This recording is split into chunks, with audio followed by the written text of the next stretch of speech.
Bismillahirrahmanirrahim. Assalamualaikum warahmatullahi wabarakatuh. Alhamdulillah wa syukurillah mitra-mitra kaum dangu sadayana urang pastikan tiasa patapang dangu deui tiasa seserangan deui soksana semung di Jomantara. Alhamdulillah dina dinten ayeuna urang neraskeun di hanca dongeng anu katunda dina dinten kamari jejerna si Kamileung bagian anu ka-33. Mudah-mudahan wae ku aya ieu acara dongeng teh sing ngajantenkeun panglipur kalbu panggebrah mana hiburan kaum mitra-mitra sadayana. Dimana wae ayana disuklakna disiklukna anu sami-sami mika cinta teh mika resep kana seni budaya Sunda tangtos nanya nu ngahargaan tah sok atuh wilunya ngadangukeun we ka sadayana nya ieu aduh di urang-urang kopi ieu duh Prabu Linggarmas geura teangan tempat ayeuna manu legalah ameh tuntas ameh puguh tapi kudu aya kasepakatan. Kesepakatan nu tadi teh lamun mampu ngelehkeun aing baris masahkeun sakabeh kaayaan ieu nagara katutkeun eusi-eusina lamun kula eleh hartina kula siap dipengel hulu kula tapi kakang tenang yayi moal nanau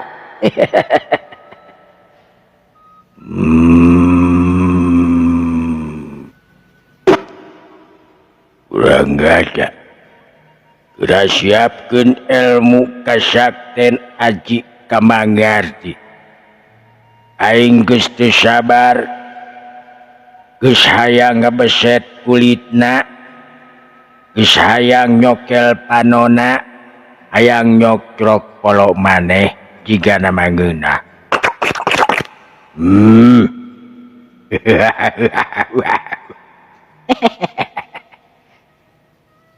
dedeh teuing Linggarmas ngan hanya akal nu disanghareupan anak kula si Kamileung Linggarmas oge anjeun patih calakatrik make deui nyebutkeun calakatrik tadi oge geus salah ayeuna kudu nyebut di calakatrik sia kurang aja aing sakali deui lain bagong laut anu ngaran calakatrik sia poho hampura pati senawa gula wasitan ku anjeun ulah dina ayeuna waktu arek ngadu jajaten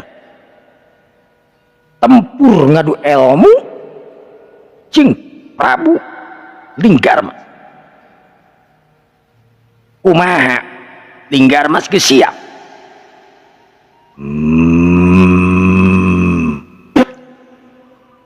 ulah geus siap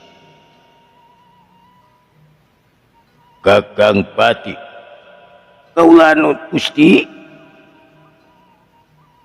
sing ati-ati caringcing pageuh kancing saring sepageuh ikat sabab ieu manusia teh leuwih seukeut pikiranana tibatan peso blati jeung hinis anu dicolokkeun ti luhur dicocok ti hana Kamileung udah siapkeun sagala rupana kula geus siap lahir jeung batin kula geus siap ninggalkeun pamajikan kula calik geulis kakang bakal bajuang ieu ngalawan muning-muning ti belah kidul urang ngajar menyebutkeun ka aing muning-muning ti belah kidul sabab awakna leuwih-leuwih ti muning ibadahna untuk sihungan panon porotot ari ceuli rebing eta la biwirna nepi ka kanal sagede Godeblag daun sia Godeblag anu sok dijieun tina aci eta Godeblag ngaranna sia baju saha nu sieun hayo curelat harita si Kamileung anu ngacurelat nya kitu linggar jelas dua-duana padu hareupan harita si Kamileung anu neuteup seukeut ka Linggarmas nya kitu di Linggarmas dua-dua anak neangan kelemahan bari rada muterkeun awakna. Lalaunan si Kamileng harita nuturkeun kana awakna linggar mas anu muteran kamanehanana segen sedengkeun si Kamileng anu nangtung mancu dina tangtunganana. Dina hate si Kamileng harita pok ngomong. Etela ieu jelema teh. Lain jelema kita nu kieu mah siluman, Jin. Memang bener-bener ya hebat sebenarnya ieu. Aing teu meunang gagabah lamun aing teu bisa nyalekeun ieu. Mangkeluk waduh artina aing kudu paeh.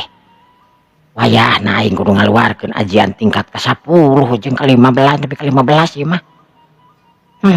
Sabab lamun teu kitu aing bakal kateter kudu nganarkeun tingkat ke-8 mah.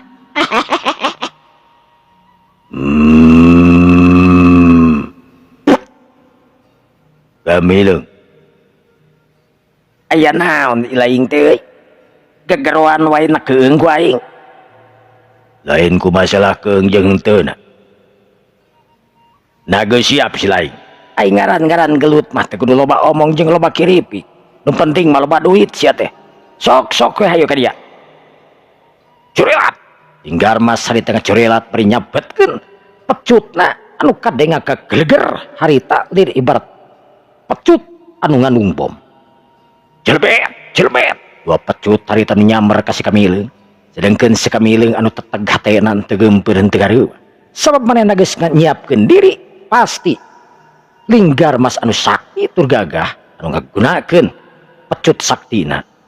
Geus pasti eta pecut nu teu bisa dianggap enteng. Si Kamileng harita ngacurilatkeun awakna kagigireun awak raja. Nu saterusna si Kamileng nu maksudna arek ngahajar kana pelebah cangkeng eta musuh dibari dirojok ku jarina tapi odok kaya. Raja Linggar Mas harita lain raja anu gampang gitu wae. Raja anu gagah sakti subur ku ilmu cemar ku panalarna. Sakolebat harita Linggar Mas ngalepatkeun awakna lir ibarat orai. Harita ngalingkar meulitan kana awak si Kamileng. Sedengkeun si Kamileng anu ngarasa heran sabab Linggar Mas geus aya dina peulitan awak manehana. Si Kamileng ngagunakeun aji welut putihna ngakibrikeun awakna golosor. Awakna Linggar Mas harita ngagolosor ka handap. Sedengkeun si Kamileng sakolebat harita ngacorelatkeun awakna ngajauhan ka Linggar Mas. Urang ngajar montong ngajauhan si haram jadah.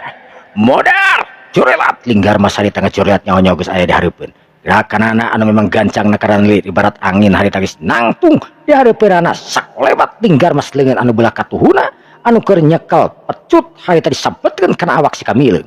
Si Kamileng anu harita ngarasa reuwas lantaran eta pecut geus ampir deukeut kana leungeun. Atarpi kana awak manehanana. Sakolebat si Kamileng harita ngagunakeun aji jurus anu ke-15 nyaetana jurus bayangan naga. Jedeg-jedeg si Kamileng harita dak dumadak jadi teuing sabaraha puluh jalma si Kamileng. Sedengkeun si Kamileng anu asli harita pindah ka tukangan awak Linggar Mas. Linggar Mas puguh we kajeda kaget nanakaranan sabab si Kamileng anu loba jalmana ting sarenge. Aya nu kitu aya nu kieu jeung aya nu ngelel-ngeleletah sagala rupa ka manehna. Jadi amarah tungtul maka Linggar Mas anu antukna Linggar Mas harita nguak ngawik ngamuk ngagunakeun sametina pikeun ngahajar kana awak-awak jalma anu mirip jeung si Kamileng. Udah ngajar. Linggar Mas harita anu nguak ngawik tapi da hasilna. Anu dibabuk atuh aya deui atuh da lain jalma eta mah ulah sakadar kalangkang teu tetempoan Linggar Mas. Sedengkeun kadenge aya nu seuring ngabarakatak.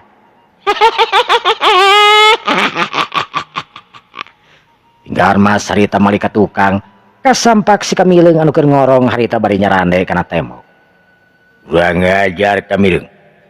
Geus ngaliurkeun ka aing teu satria mun kitu mah sia galut jeung aing.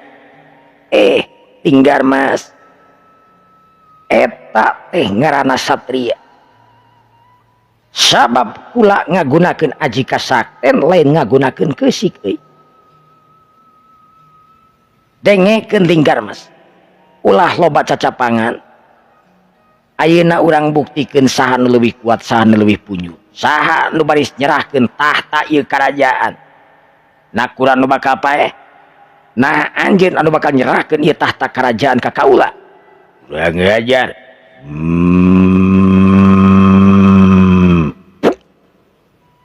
detik sia tutna eta mah ese balemna sih kurang ngajar hiat curelat Linggar Mas harita anu geus miceun cemetina lantaran cemeti nu tadi hartina paksa ayeuna Linggar Mas ngagunakeun ajian anu lainna awakna harita ngagunakeun peureup blesat aya sinar anu warna beureum harita blesat nuju kana awakna si Kamileung anu keur nyarane sedengkeun si Kamileung harita sakolebat cirimna geus leungit ilang tanpa karana ti hareupeun Linggar Mas anu diserangna curilat atuh Linggar Mas harita ngacurilatkeun awakna kagigir bari samarukna meureun si Kamileung geus aya di gigirna tapi da eueuh Linggar Mas harita kapaksa ngurilingkeun awakna sok sieun si Kamileung ngabongohan teu belah kenca atawa teu belah katuhunan nah ari cetuk teh harita ceulin di sintrek atuh teu belah luhur patah udah kurang ngajar Linggar Mas harita barang ada yang ngeceuli mantep ngarasa ceulina sepanas nakaranan di sintrek ku tanaga kekuatan anu luar biasa teh si Kamileung sanajan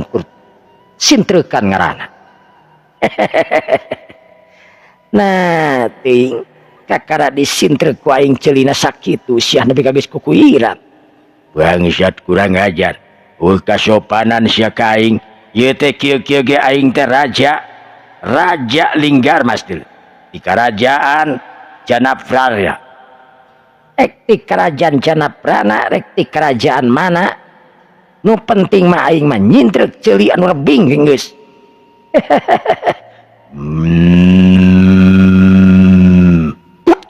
kurang ajar sia bangsat rasakeun ye hiat curelat Linggar Mas harita nu geus teu sabar hayang gura-giru ngaremukeun awakna si Kamileung leungeun anu meberdak dumadak eta leungeun teh kur biasana leungeun sakade leungeunna biasa tapi teuing kunaon Linggar Mas eta leungeun nepi ka geun cowau gede segala rupa pararanyang pupu dampal leungeun anu garade leuwih-leuwih sakade naon lamun jelema 10 urang dirawu ku leungeun Linggar Mas geus pasti bakal karawu si Kamileung ari ningali kejadian kitu harita manehna nangtung mancu dina tangtungan anu ngawatek ajian kulingging jati kakuatanana awakna nu ibarat muntang ageuh kana taneuh nancep di ibarat patok anu teu bisa diungat-onget sanajan ku sabarapuluh ribu urang gerewak leungeun harita Linggar Mas anu gede nutupan kana awak si Kamileung harita rekat jamret ka si Kamileung rek disasak rek diwawajet lamun teu beunang ya lopa barang ningali kitu harita cengkat tina diukna sabab jelas si Kamileung anu katutupan ku damba leungeunna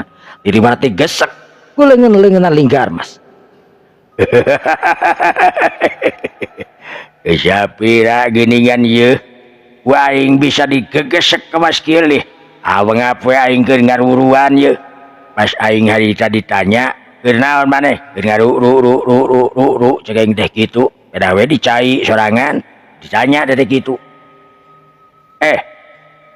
nah sahirup keneh itu geus modal wajar Kamileung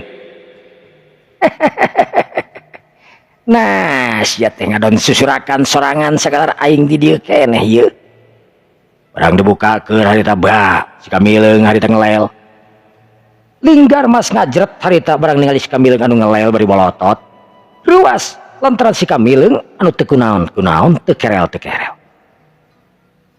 ulang Linggar Mas harita ngahulang walah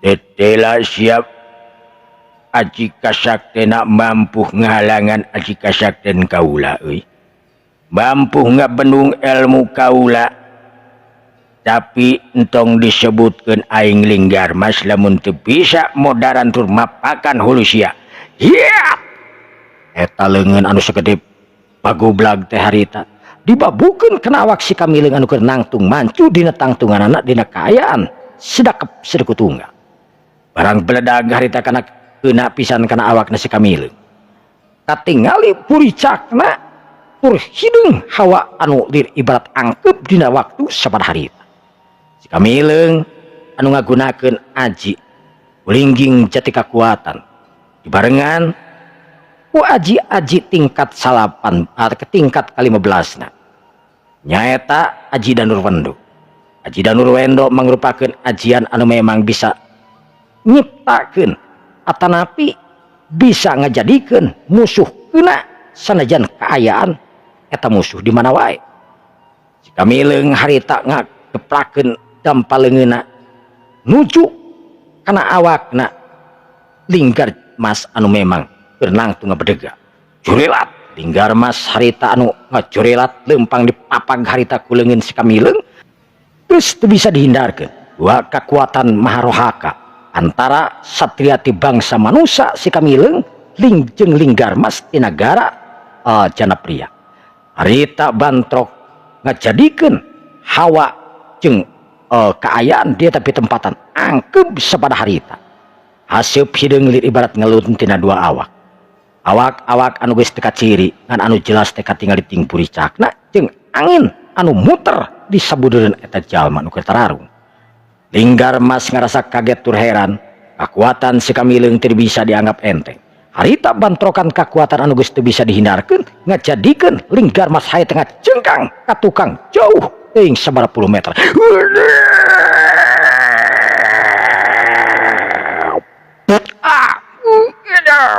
Linggar Mas hari tengah kedebut harita langsung teu jauh jeung Senopati Raid anu Jaid anu masih kena kapiuhan ti tadi.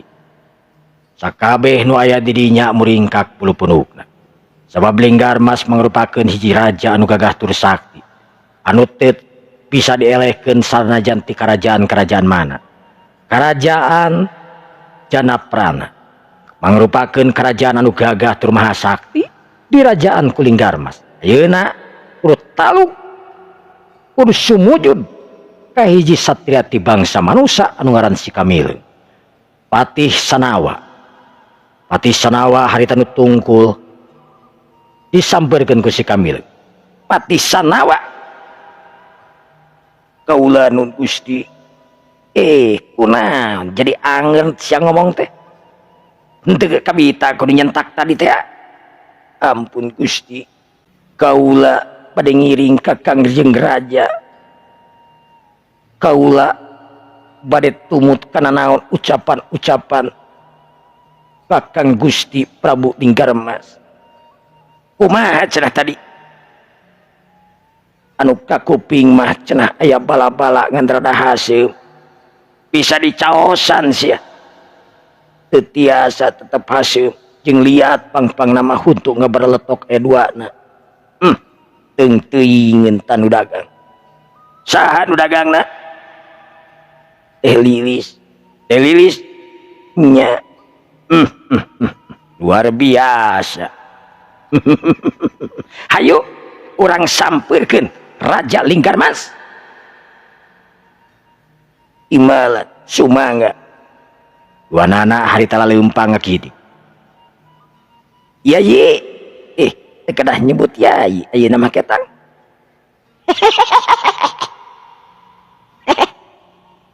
Nah, suantena bet jadi anak-anak kieu.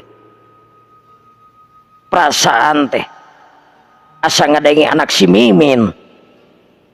Memang uing mah awas kieu sareng uing asli mah. Linggar Mas.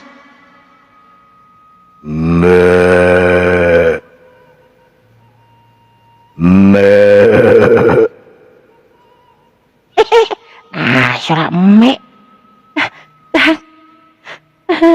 Akang terus biasa deui kan. Uing teh biasa doi dah. Emang naon kitu. Bieu mah da beda tuh da uing make jurus, ai bete make jurus menyantu doi uing mah da.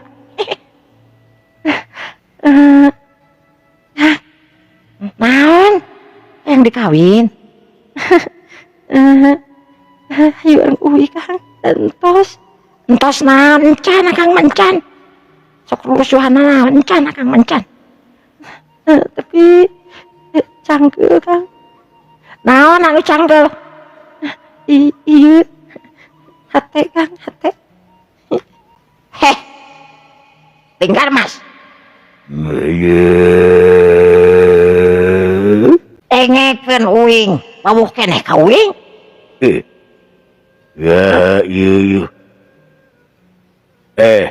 Kamana si Kamileng? Apaanan uing? Lain. Da tadi mah untuk gepeng kawas kieu ieu mah jasa-jasa di tempat-tempat juga patik ya. Kunaon ai sia loba omong tangkaranan. Ek diteruskeun moal ieu tarung.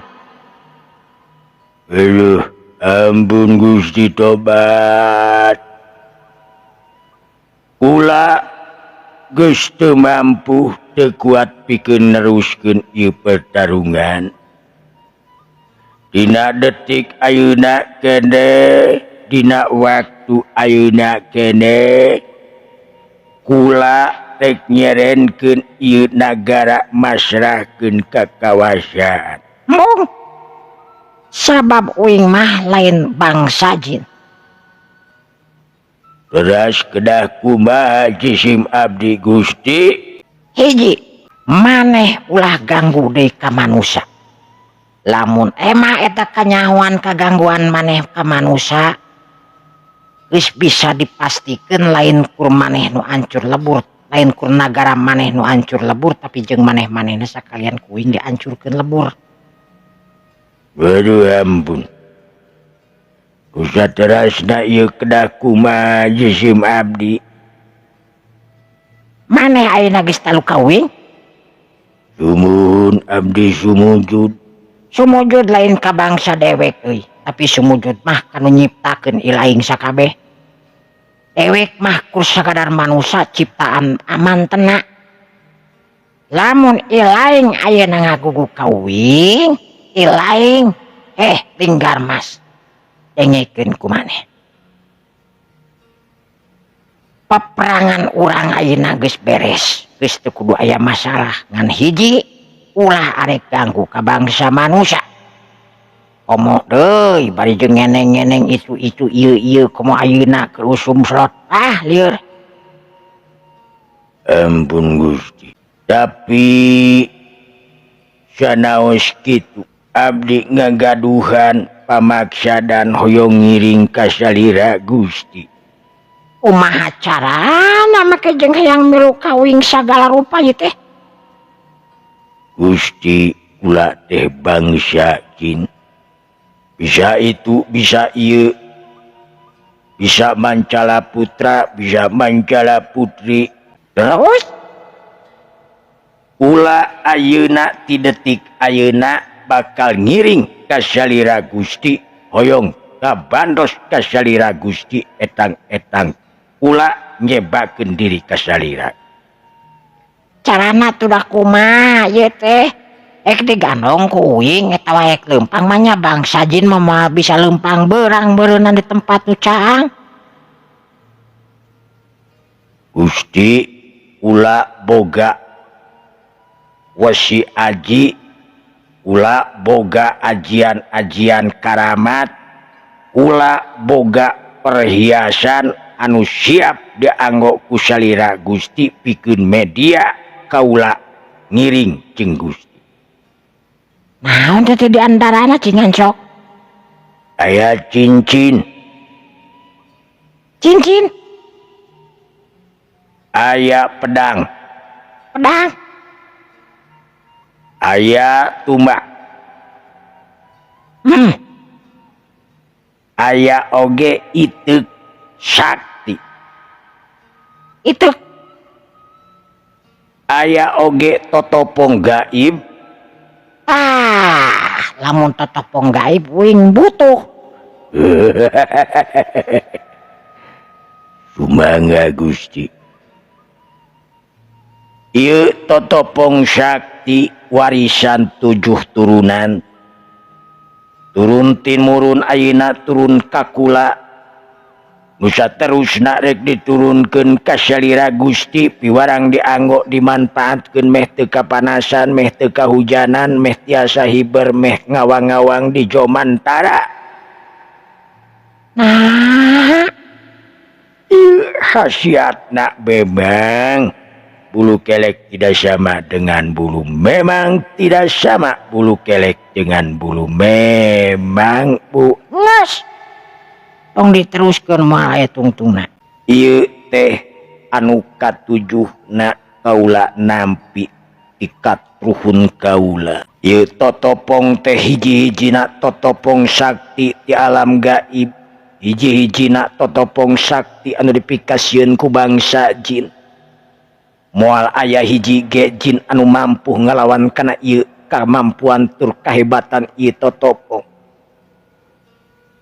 Gusti hoyong ngawang ka Jomantara usap 3 kali. Gusti hayang nembus kana bumi usap 3 kali. Gusti hoyong teuleum lilana sataun teu usap dina ieu totopong. Naon anu ku Gusti dipika hoyong bakal keluar dina ieu totopong. Sarebuan obat kurap. Nah, sia teh jadi kana bangsa kurap ieu teh. Apunten. Nuju emut kapungkur di Tegalega dagang kurap. Dagang obat kurap. Heran aing maraja barbugi. Terus kumaha? Kula nyuhunkeun tampi ieu totopong ku salira Gusti urang rekeskeun. Rekeskeun ka saha? Urang rekeskeun ka karuhun kula. Sabab anu masihan utamana nyaeta na karuhun kaula ti tingkat anu 7. Karuhun anu ka-7 ti kaula nu ka-7 na ayeuna.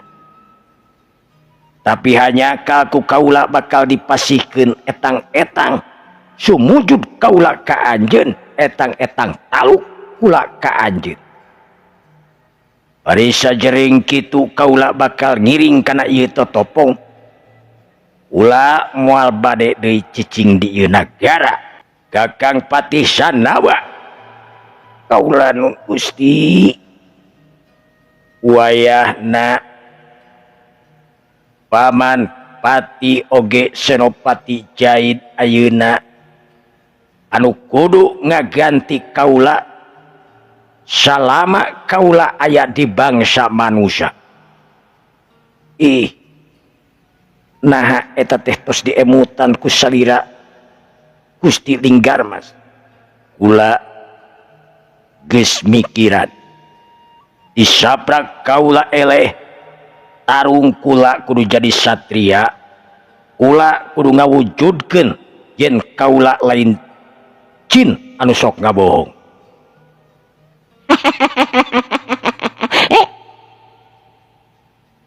Gitu cenah dia. Kumaha? Nyatu langkung akang atuh eta mah. Nyampe mie akang.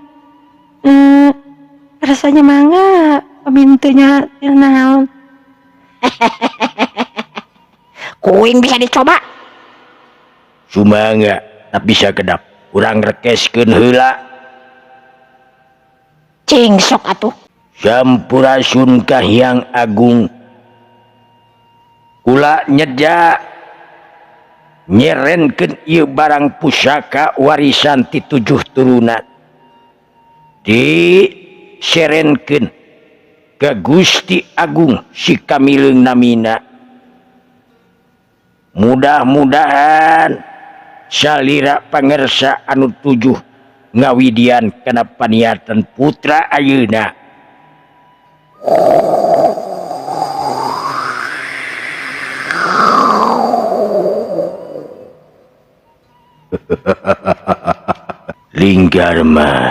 Linggarmas anak ama bangga keur ama boga anak satria kawas hidup. Pasrahkeun ka eta satria leuwih hebat, leuwih alus, leuwih mulia tur bisa dimanfaatkeun ti bangsa manusia. Ama nya tujuan kana naon kahayang salira anak ama. Linggarmas sok ayeuna hidup geus jadi hiji pamimpin anu bijaksana teu mawa karep sorangan teu boga rasa ieu aing uyah kidul. Ngaku kana kaunggulan musuh nganggap kana kelemahan diri hidup. Alus jalankeun parentah sesuai jeung fakta bangsa urang. ulah arek ngalanggar ama bisa ngadoa.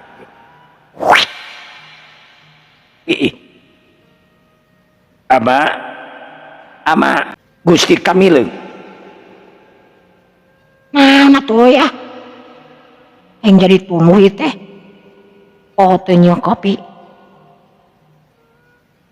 Sakumaha neme anu tos disebatkeun ku karuhun kula tetela geuningan diwidian mangga nyangakeun tur nyerenkeun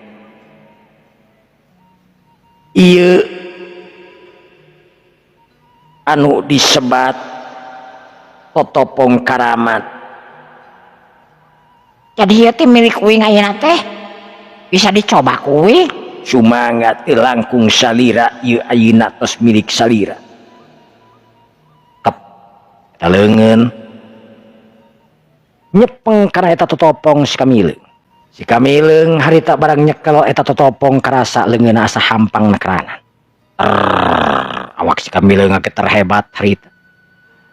Kep si Kamileung harita nempelkeun totopong dina palebah sirahna.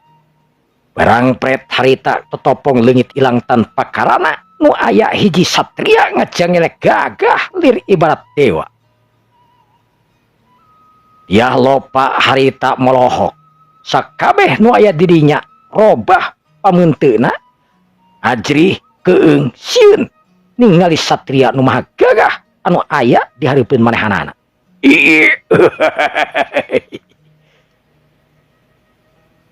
Saha ieu? Saha? Ulah jadi satria dewa.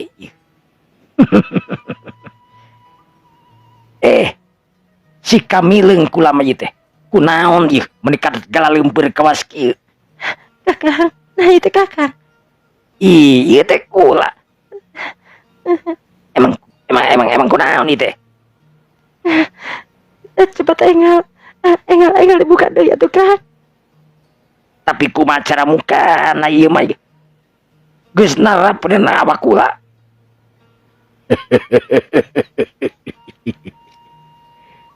Raden Kamileung datu emut usap 3 kali dan waneh bakal balik ti ka asal.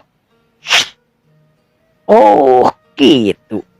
Set si Kamileung harita ngusap lebat tarangna 3 kali anu meneran kana eta totopong anu geus teu katingali lantaran robah wujudna jadi hiji satria anu kasep ngalempareng koneng. Barang diusap harita pledug aya hasip anu warna bodas ipis.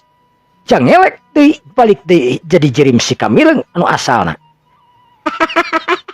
aduh aing balik aduh rupa-rupa ilmu ya berarti benar ieu bisa mancala putra mancala putri uing lamun bisa jadi awewe bisa meureunnya. Biasa. Jadi anjing Biasa. jadi bagong Biasa.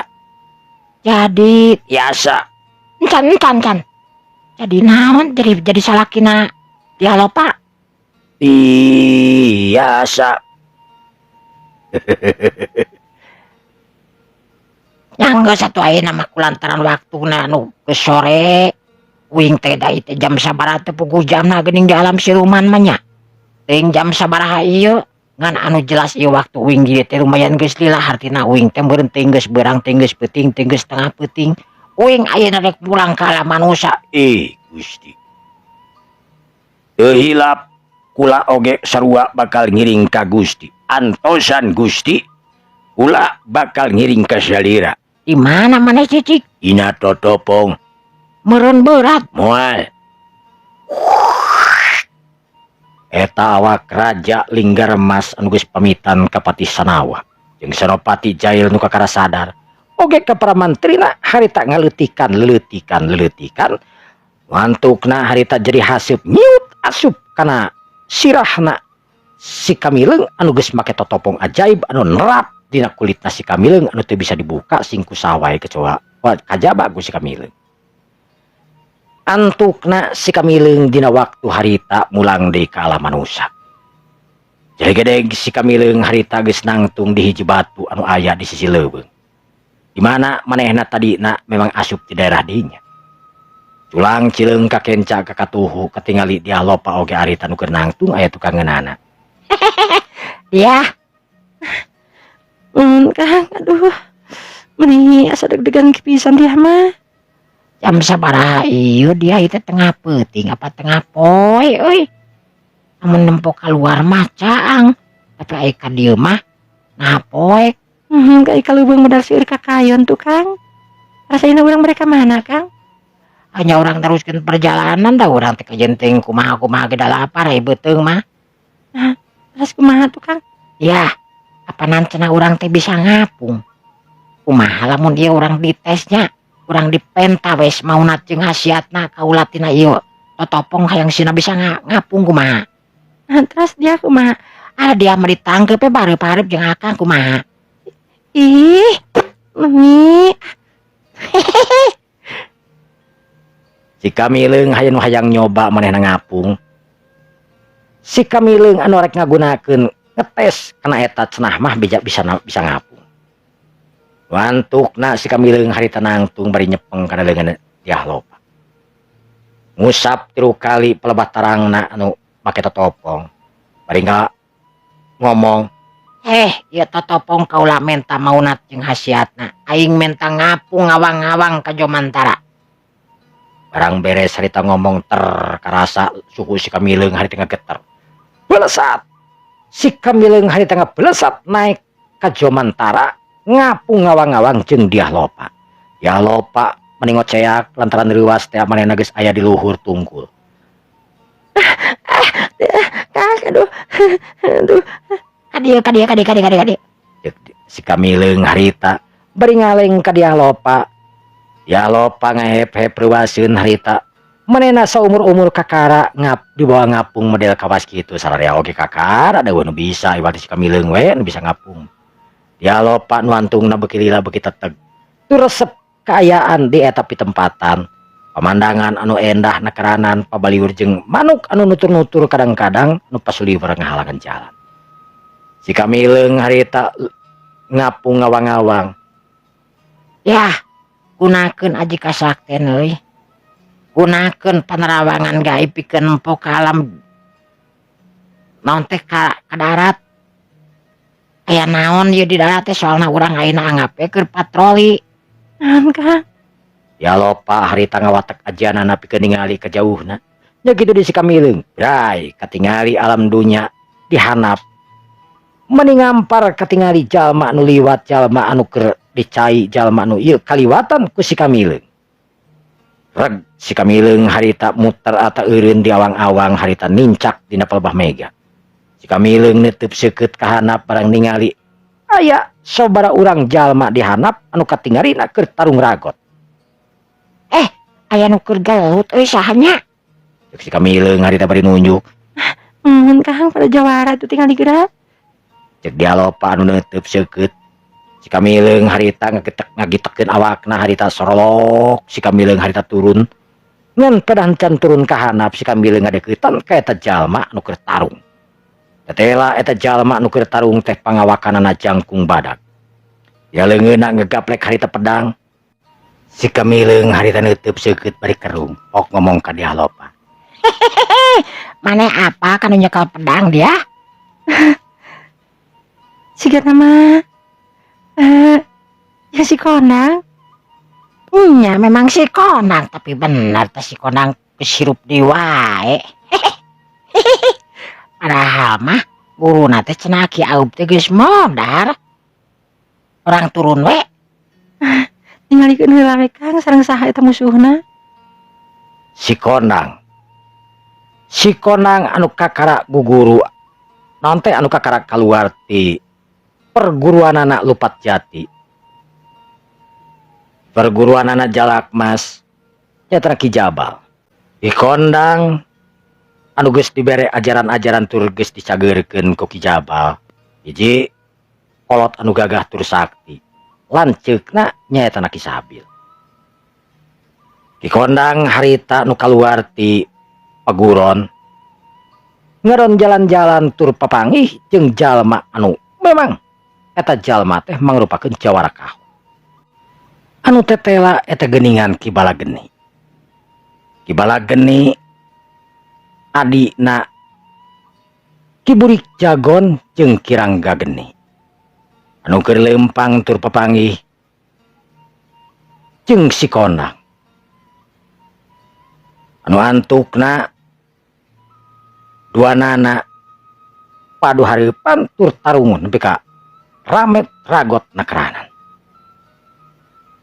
Si Kondang anu nyerang ka Kibala Geni make jurus-jurus ampuhna pedang setan anu digunakeun ku manehanana. Warisan Ki Aki Aub anu geus katamahan netrang ku Ki Jabal tangtuna.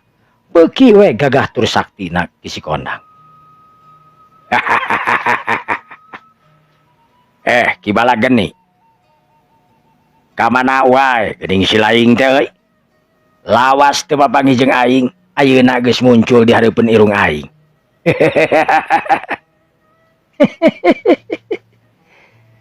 Kondang ari sugan teh aing masih geus modar euy. Nyana-nyana aya keneh maneh ku aing baheula mun teu disate ya. Urang ngajar sia Bala Geni. Hiat curelat. Rita si Kondang ngacurilatkeun awakna nepi ka ngablesat. Awakna anu dibarengan ku sinar anu warna hideung ngarah kana awakna Kibala Geni. Sedengkeun Kibala Geni anu nangtung mancuh dina tangtunganna teu ngoyageun awakna. Serangan pedang ti si Kondang harita ditahan make dampaleungeunna. Brang kadenge harita nepi ka ngablentrang nakeranan.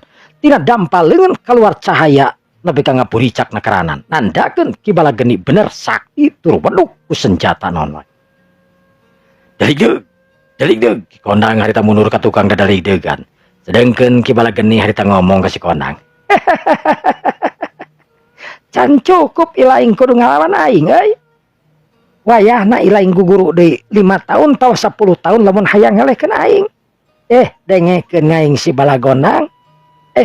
Aing si Bala Geni geus jadi jalma anu gagah tur sakti tapi teu kawas sia ngagogolungkeun kana kajahatan boga pangarti eueuh hartina lamun sakti kawas sia mah.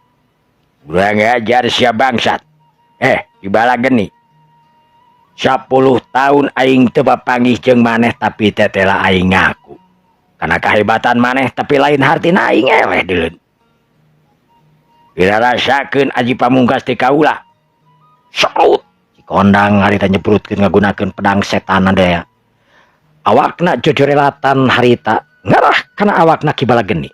Sedengkeun Kibala Geni anu ngagunakeun ajian pamungkasna oge sarua. Harita teu wani gagabah. Sabab si Kondang tiba heula oge sanajan manehna can pernah eleh ku si Kondang tapi jelas si Kondang teh mangrupakeun hiji lawan anu kacida tangguhnakeun manehna. Kibala Geni ngawatek ajianana harita awakna anu nyila pelebah leungeunna anu nyilang harita pelebah dadana. Kibala Geni ngagunakeun aji kasaktena. Aji wesi aji pikeun nahan tina sakabeh gempuran-gempuran senjata anu tumiba kana awak dirina. Bener we, si Kondang anu ngarah kana pelebah dadana rek nancepkeun pedang saktina. Pedang setan anu geus loba ngahakan getih. Meni nyemuk nakeranan ngarah kana pelebah jantung katana si Bala Geni. Si Bala Geni harita lain mundur tapi kalah nyendregeun pelebah awakna. Hiu cerep. Pedang sabaraha harita nancep tina awakna si Bala Geni.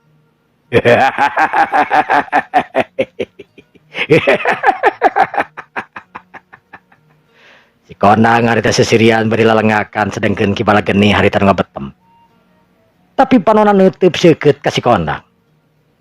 Si Kondang anu ngarasa lieur sirahna ujug-ujug harita leuleus. Si Kondang namru harita sedengkeun pedangna anu masih kena nancep dina awakna Kibala Geni. Kibala Geni harita lalaunan gerak leungeunna. Sep pedang dicabut. Kondang kunaon sia teh? Sia nu nublas ka aing tapi sia nu kapiuhan ieu teh kumaha? Disimpen ku aing di dieu ieu pedogna. Ceuk si Bala Geni harita bari nyimpen pedog dina pelebah beuheung si Kondang. Si Kondang anu ujug-ujug kapiuhan lantaran kabeunangan ku sinar cahaya tina panon anu nyerot kana kasakten si Kondang ngajadikeun si Kondang harita kapiuhan. Geus kitu Kibala Geni harita beresat Kibala geni harita ngablesat ini tinggalkan eta pitempatan. Sedangkan si Kamileung anu kerung harita nuturkeun ka kibala geni anu kamana ini tak kibala geni. Curilat, curilat, curilat, kibala geni harita cucurilatan. Lumpat sakalumpat lampet ngagunakeun aji kidang kancana tangtuna. Setiap jawara ngabarogaan aji kidang kancana tangtuna. Ilmu paragi lumpat, ilmu hampang raga. Si Kamileung pok ngomong kana kasih dia lopa. Yah, tetela eta lain jalan jahat, urang kudu apal cara tempatnya di mana ya urang datangan ya. Kang, ketinggalin oge lamun jahat masih konang geus kudu dipaehan mun teh kana disampean ke pedang geuning. Nya nu mata koi penasaran ka jelema kitu teh hayang kenalan. Cek si Kamileung hari tembuk bari nyewuk harita di luhureun si kondang. Maksudnya di luhureun kibala geni. Sedangkan kibala geni anu ngarasa awakna aya nuturkeun harita eureun. Ret ka kenca, ret ka katuhu, ret ka luhur. Tapi da eueuh naon? Sabab si Kamileung anu posisina luhur tur nuturkeun manehanana. Aneh. Perasaan aing aya nu nuturkeun tapi kunaon jelemana eueuh. Di mana ieu? Kalangkang tadi ku aing ketempong lebat tapi jelemana eueuh. Cek sigala balagan kibala geni barang ningali kalangkang tadi manehna eureun. Sanggeus kitu corelat deui si bala geni hari tengah corelat lumpat sedengkeun si Kamileung oge leumpang nuturkeun deui. Ngantukna kibala geni hari nepi ka salah sahiji imah anu memang eta imah teh teu sabaraha gede. Itu kangen imah aya tangkal kai anu sakitu gedena. Dur katingali aya guha. Jadi imah kibala geni teh mangrupakeun imah anu nutupan eta guha. Wak liuk kibala geni harita. Urat tereret sanggeus ngarasa aman. Kibala geni harita asup ka jero imah. Sedengkeun si Kamileung anu keur kakalayangan harita turun, celak. Si Kamileung jeung dia lopa harita turun di hareupeun imahna kibala geni. Si Kamileung anu pandangan tetempoana tembus ka jero harita ningali ka si bala geni anu keur diuk bari nginum.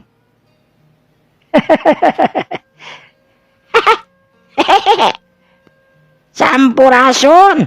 Cek si Kamileung harita uluk salap. Gebag. Kibala geni harita nu keur nginum harita langsung batuk lantaran ngarasa reuwas.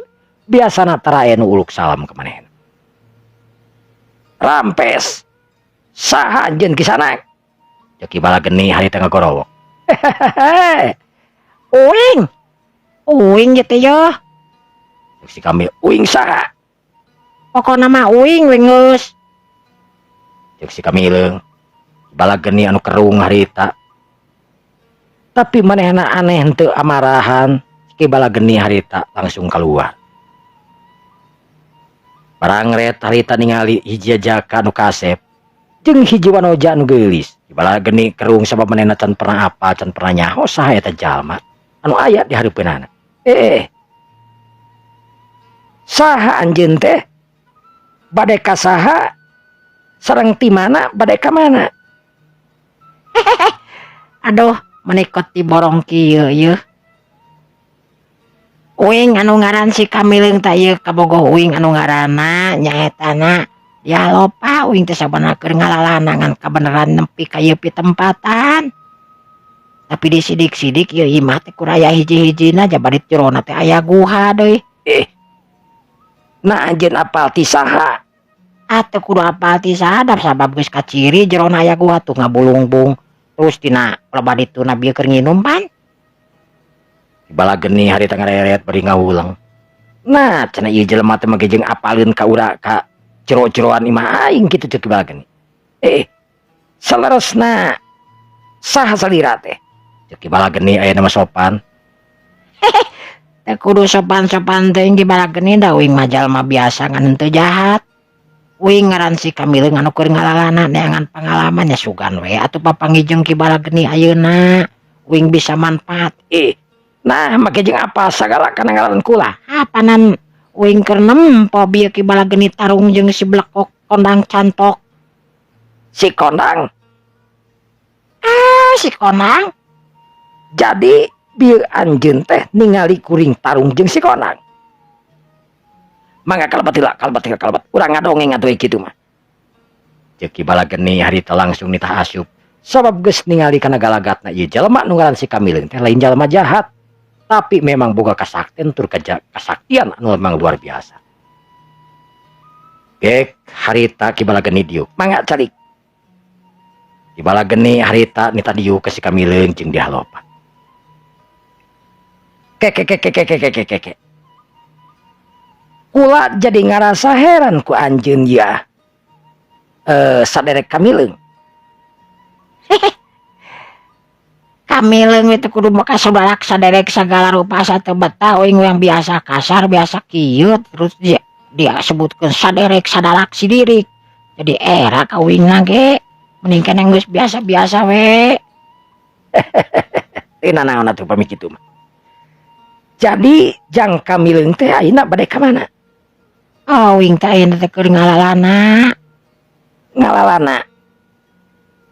Bisa na mangihan kuring keur tarung kumaha carana sakanyaho kuring tadi papanggih jeung si Ondang teh kuring jalma saurang ge.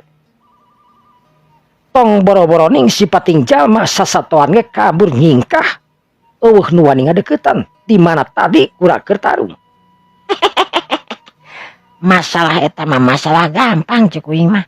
Teu kudu dipertanyakeun ngan anu jelas. Si Kondang disampaian pedang dina pelebah beheungna. Pasti kageteun. Kula jeung si Kondang teh memang wawuh ti baheula. Musuh oge ti baheula. Oh, nya eta teh. Bener. Samalah si Kondang teh geus pernah sababaraha kali bantok jeung kaula. Ngan ayeuna 10 tahun kula meureunnan hampir teu pernah papanggih di jeung si Kondang. Kabeneran we kula keur neangan dahareun papanggih jeung si Kondang. Memang naon di tangan?